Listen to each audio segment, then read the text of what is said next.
Hello everyone, it's me again, Burntam, JW TV. Panibagong araw at panibagong vlog na naman tayo mga ka-DIY. New Year na po, Happy New Year sa lahat na mga tropa natin dyan. So, ang gagawin natin sa umagang ito ay balikin tayo ng tensioner. Tensioner naman, made in Japan. Tatas ng HPT kay Analus.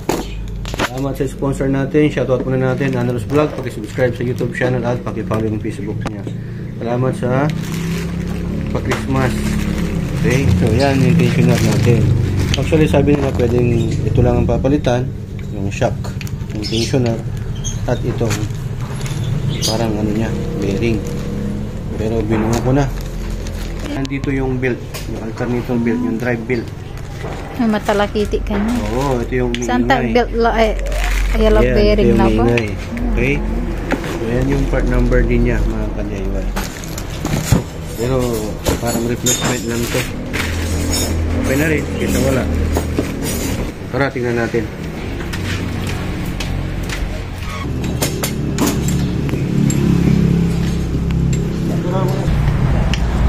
Yun o. Yan yung tensioner. Alternator, tensioner, drive belt. Yan. Maingay na rin kasi yan eh. Yun o. Sa makalansin. Yan. Yan yung makalansin.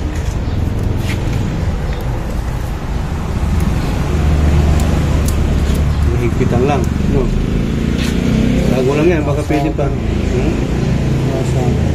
Sasa garo ah. Alihat ko.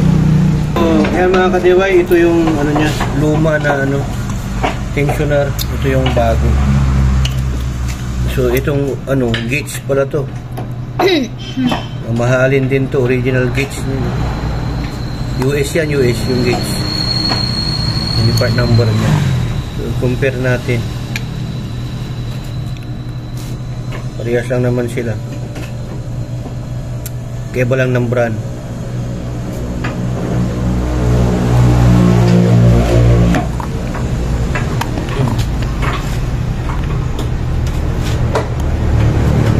Picturean na lang. So ito yung brand ng ano mga ka-DIY. Ano natin tensioner. Made in Japan. Hindi. Yan o. Basahin mo kung saan siya made. Germany. Distributed.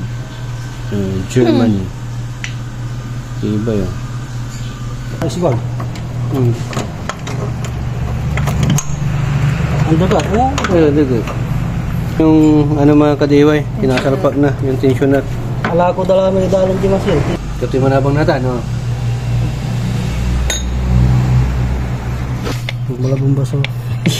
Yung mutog. Ganito yung liutar rin, udara. Sa hila ba? Nagkila ba? Tama ba? So ayan mga ka-DIY, ito po yung pinagawa natin dito sa, ano, nagpalit po tayo ng, kung sundan nyo yung video natin, nagpalit po tayo ng tensioner, alternator tensioner. Ito po, yung yan. Ang ginamit po natin na brand dyan is, so ito yung ano, pinagpalitan natin. Ito yung pinagpalitan natin, yung brand na nilagay nung unang may-ari ay gauge po yata ito mga ka-DIY. Kung mapapansin nyo, ayan o, gauge. Ito yung product code niya. So gauge po siya. Actually meron naman po kayong nabibili na ganito lang or ganito lang din. Pero sa akin, mas gusto ko na palitan na lang ng buo. Mura lang naman ito mga ka-DIY. Nasa 1918 o 2,000 plus. Depende po sa brand na ano po ninyo, ipapalit po ninyo. Lagay ko na lang po yung link kung saan store ko po nabili. May voucher po tayo, nabili ko yung tanong ng 1.7 kasi naka 200 plus po tayo from the store, tapos sa Lazada voucher.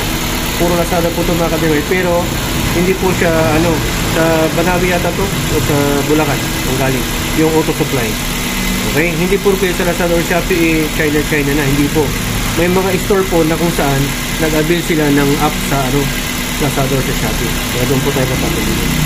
Pero pagka bumibili kayo ng ganito mga ka-DIY, dapat siguraduhin nyo yung tamang model ng sasakyan ninyo. Tapos ito, Pag itatanong nila yung chassis number o verification number, yan. Yan ang sabihin nyo, picturean nyo, tapos padala nyo sa sealer. Okay? Sabihin mo yung, kunwari ito, 2001 model, 1.8. Ganun, sabihin mo yung model. Yung tamang year model ng sasakyan mo. So, ayan, dati umiingay ito. Kasi ito yung adjustable po ito eh. Siya po mismo nag-a-adjust sa kadumi. Tapos ang napansin namin dito, ito, sumasayad. Yan sa may block. Masyadong makapal. Kaya yung binili namin, tamang-tama. So, testing natin. Yun, kung maingay pa. Diba, diba? Narinig mo.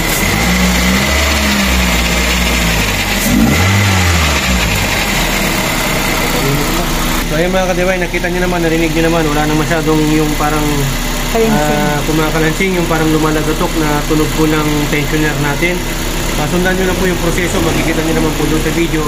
Ingat lang po kayo sa pag-DIY dahil dito sa XPT, dalawa ng pamili ng DIY, do it yourself at destroy it yourself. Dito sa XPT, natuto ka na, nakatipid ka pa, dahil sa XPT, sharing is Sharing. sharing. So ayan, maraming salamat. Tulad ng Glory, Berta. Signing off.